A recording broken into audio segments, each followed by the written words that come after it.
What is the Jewish position on immigration and open borders?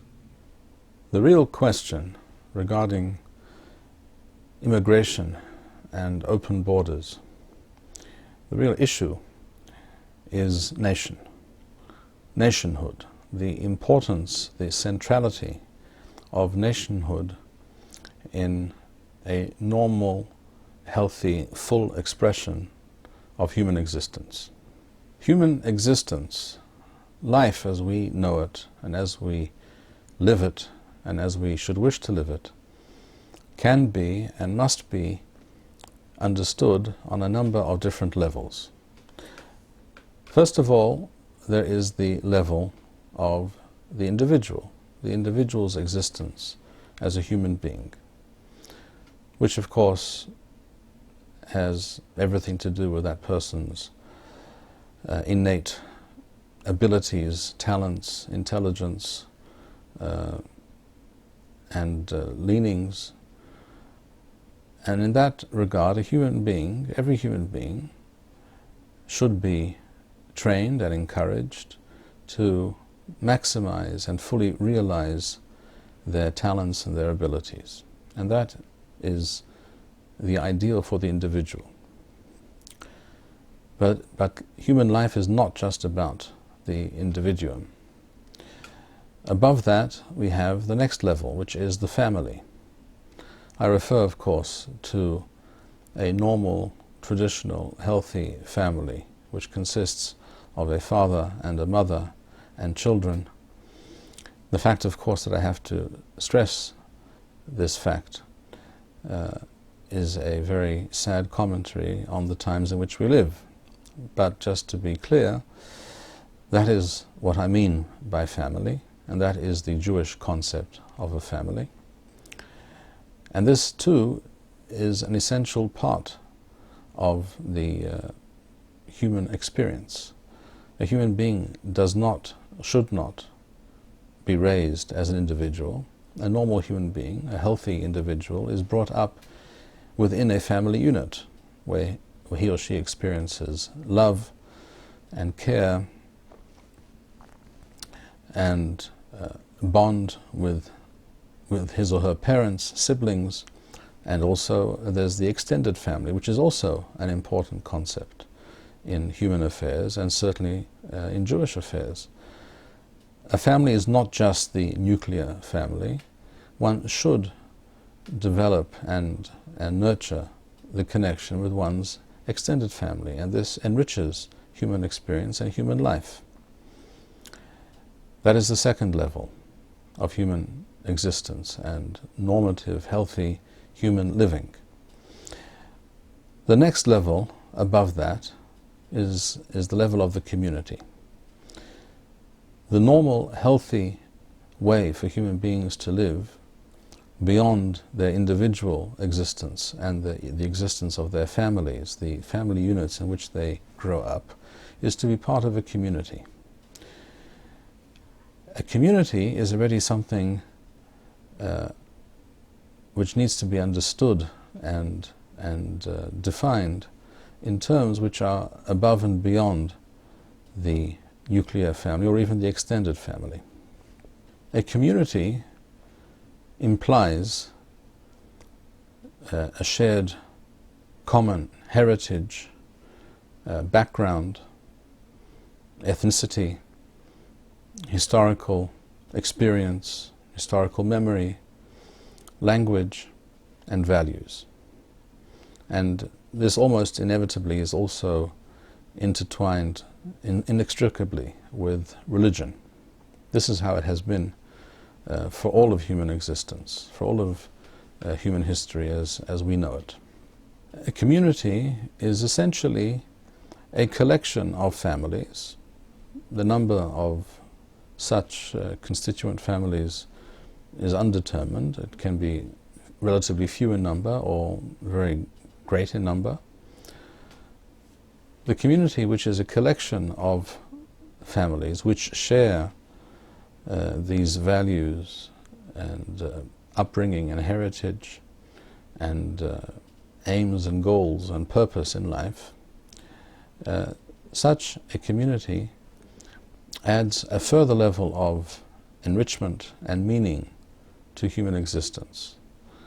There are many things that can only be done and achieved and experienced when part of a community, which cannot be understood or felt or experienced when one deals or lives one's life simply as an individual or even as part of a family.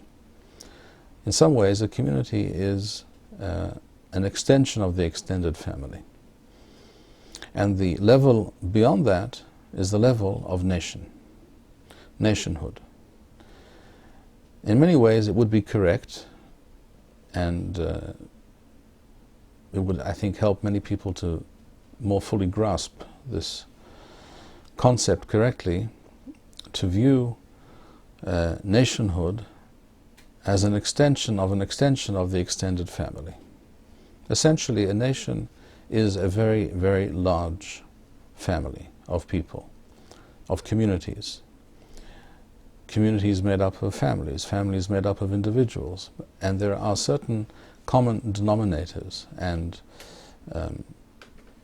basic assumptions and modalities of living and attitudes to the central questions of human existence as to what constitutes a good life, what is the proper way to live one's life, etc., etc. These are the things that bind people together. These things bind the family together, and these things bind the community and the nation together. And only when this is the case can one really speak about nationhood. This is the normative and ideal state of existence for human beings, for communities, for nations, for all nations. And this is how the Torah describes human existence and groups of people in the world. In the 10th chapter of the book of Bereshith, the book of Genesis, human beings are described as living as lemishbechotham, according to their families, lilshonotham, according to their languages, ba'arsotham, according to their countries, b'goyehem, according to their nations. This is the norm, and this is the ideal, and it has always been so. It is, however, unfortunately and tragically, a fact that there are people today, exclusively in the West, one might point out. You will not find Chinese or Japanese or Russians, for that matter, by and large, certainly, espousing this position. But there are certainly people in the West today who believe that the ideal for human existence, for human life and experience, is, as one can see in certain images which one can find on the internet, no borders, no nation, free movement for all. As if this would bring about some improvement in human affairs. They probably will tell you that this is the true fullest expression of freedom for all, free movement for all, take down the borders, forget nations, just look at people as individuals. This is the ideology of the globalist, generally socialist and even Marxist, certainly in the cultural sense, so-called elites or self-appointed elites that are trying to bring about such a world with essentially no borders and no nations. And it's very important that we all realize what this means. No borders and no nations essentially means also no culture. When there are no borders and no nations, then there will be no cultures. There will only be the most base, vulgar commonality of human needs and desires that will be catered for by the multinational corporations, who are particularly fond of this idea because it serves their purpose of turning human beings into individualized, compartmentalized consumers of their products.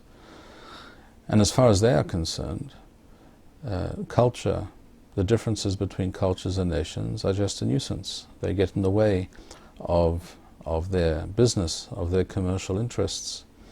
And that is why many such people,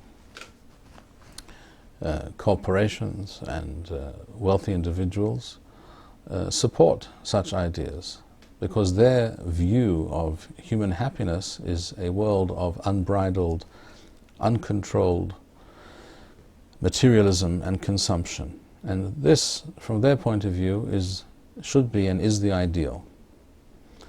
But this is not the Jewish idea, conception and ideal with regards to human affairs. According to the Torah, materialism and consumption are not the mainstay, they are not the most important and most desirable aspects of human affairs, human society. First and foremost is the moral and cultural aspect of human existence.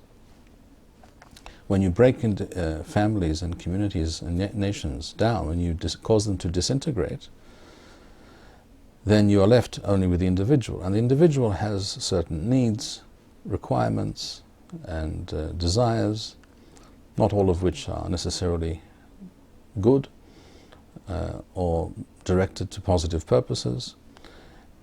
And commercial interests know exactly how to take advantage of such an individual who is basically rootless, floating, as it were, like flotsam on the sea of human affairs without any real connection or anchor to anything in particular. Such a person is ripe for the plucking, for those who wish to simply see their bank accounts grow at the expense of communities and nations.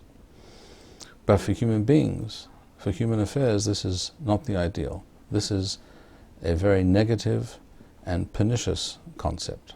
For Jews who are truly rooted in their Judaism, who are informed by their Jewish heritage, such ideas are anathema.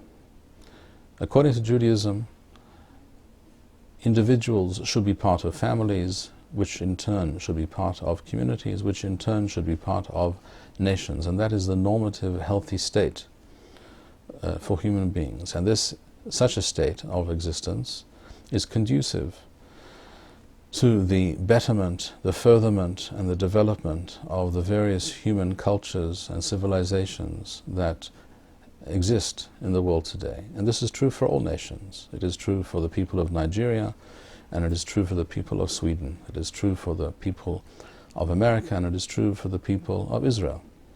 And therefore, all human beings who understand these basic truths regarding the importance, the centrality of communities and nationhood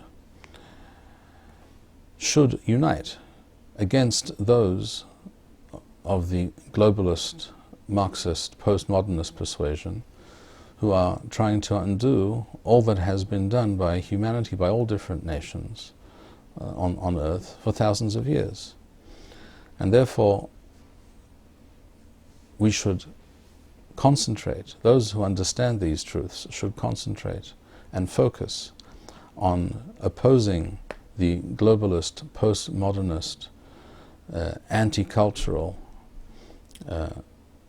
agenda, and see the commonalities and the shared interests that we have, whether we are Jews or non-Jews, whether we are black or white or anything else.